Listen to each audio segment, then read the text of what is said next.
Hello बच्चों, चलिए प्रश्न को पढ़ते हैं। दीर्घवृत्त x का वर्ग बटा 16 प्लस y का वर्ग बटा 9 बराबर 1 से घिरे क्षेत्र का क्षेत्रफल ज्ञात कीजिए। तो यहाँ पर हमें इस संपूर्ण दीर्घवृत्त का क्षेत्रफल ज्ञात करना है। प्रश्न को हल करेंगे उसके पहले हम मुख्य अवधारणा लिखेंगे। तो अवधारणा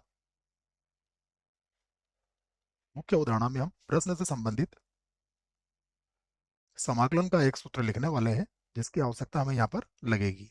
देखिए सूत्र क्या होगा कि समाकलन वर्गमूल a का वर्ग माइनस x का वर्ग dx। इसका समाकलन होता है 1/2 एक्स वर्गमूल ए का वर्ग माइनस एक्स का वर्ग प्लस ए का वर्ग बटा 2 साइन इनवर्स एक्स बटा ए प्लस हो जाएगा सी। तो यह सूत्र आपको याद रखना है। अब देखिए, अगर हम इसको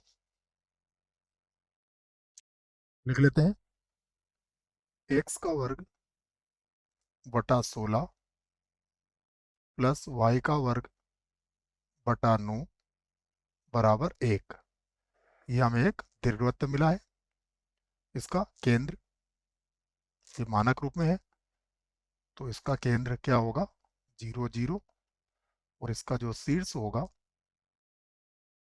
इसका शीर्ष देखिए, इसका शीर्ष क्या हो जाएगा, यदि आप y का मान 0 रखेंगे तो x का मान आ जाएगा +-4, अर्थात इसका शीर्ष होगा +-4, 0। तो ये दीर्घवृत्त हमने यहाँ लिख लिया है। चाहे तो यहाँ से y का मान भी निकाल लेते हैं हम। तो ये होगा y का वर्ग बटा 9 बराबर हो जाएगा 1 माइनस एक्स का वर्ग बटा 16। तो यहाँ से y का वर्ग बराबर हो जाएगा 9 बटा 16, और ये हो जाएगा 16 माइनस एक्स का वर्ग। तो y बराबर हो जाएगा +-3/4, और वर्गमूल के अंदर आ जाएगा 16 माइनस एक्स का वर्ग। इसे बना दिए हमने समीकरण 2। यहाँ पर अगर आप देखें तो हम एक दीर्घवृत्त का चित्र यहाँ पर बना सकते हैं। ये एक दीर्घवृत्त का चित्र हमने यहाँ पर बना दिया है। ये सममित आकृति होती है, दोनों अक्षों के सममित होता है ये। ठीक है, तो अगर दीर्घवृत्त चाहे तो मैं एक बार थोड़ा अच्छा दीर्घवृत्त बनाने का प्रयास करता हूँ बच्चों।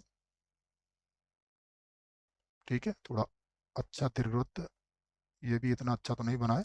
ठीक है, इसको मिटा देता हूँ, ऊपर वाले दीर्घवृत्त को। ये थोड़ा ठीक है उससे। ठीक है, ये लीजिए, इन्हें हटा देते हैं। इसके शीर्ष की बात करें तो देखिए, इसका शीर्ष क्या आया था, ये था +-4, 0, अर्थात ये 4, 0 है। ये माइनस का 4, 0 है। इसका केंद्र मूल बिंदु है।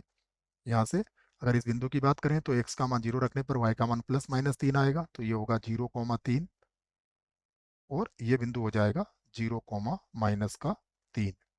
हमें इसका संपूर्ण क्षेत्रफल निकालना है। तो संपूर्ण क्षेत्रफल निकालने के लिए हम क्या करेंगे, चूंकि ये सममित आकृति है तो हम एक भाग का क्षेत्रफल निकाल लेंगे। अर्थात हम क्या करेंगे, हम प्रथम चतुर्थांश में स्थित इस भाग का क्षेत्रफल निकालेंगे और इसको 4 से गुणा कर देंगे। ठीक है, तो यही काम हम यहाँ पर करने वाले हैं। हम लिख देते हैं दीर्घवृत्त का क्षेत्रफल। दीर्घवृत्त का दीर्घवृत्त का क्षेत्रफल बराबर क्या हो जाएगा, 4 से गुणा कर रहे हैं, और ये हो जाएगा 0 से a तक की सीमा लेंगे बच्चों केवल। देखो, ये हमारा मूल बिंदु होता है जो कितना होता है 0 0। तो 0 से लगा के मैं केवल यहाँ तक की सीमा ले रहा हूँ, और इसको भी 4 से गुणा करूंगा तो मेरा पूरा संपूर्ण क्षेत्रफल आ जाएगा।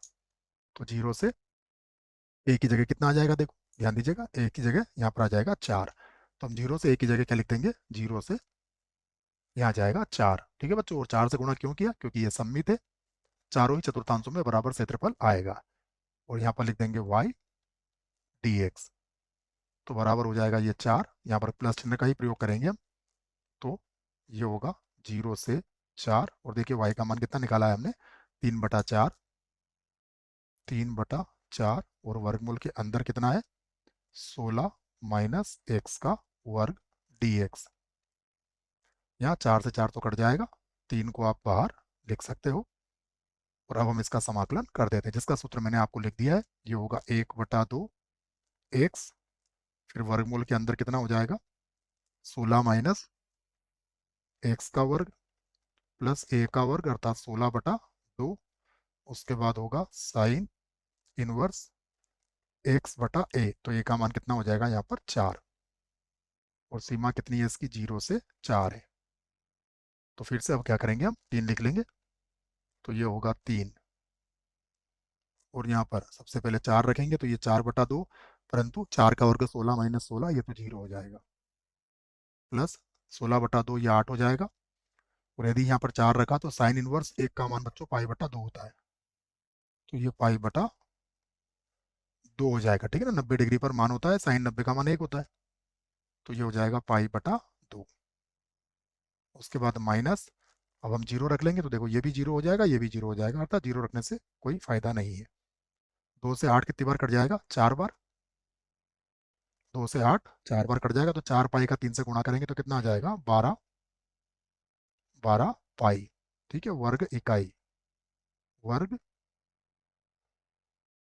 इकाई, ये हमारा क्षेत्रफल आ जाएगा। विकल्प देखते हैं कौन सा विकल्प विकल्प नहीं है बच्चों इसमें, तो यही हमारे प्रश्न का क्या है, यही हमारे प्रश्न का उत्तर होगा। आशा करता हूँ बच्चों प्रश्न का उत्तर अच्छे से समझ में आया होगा। धन्यवाद।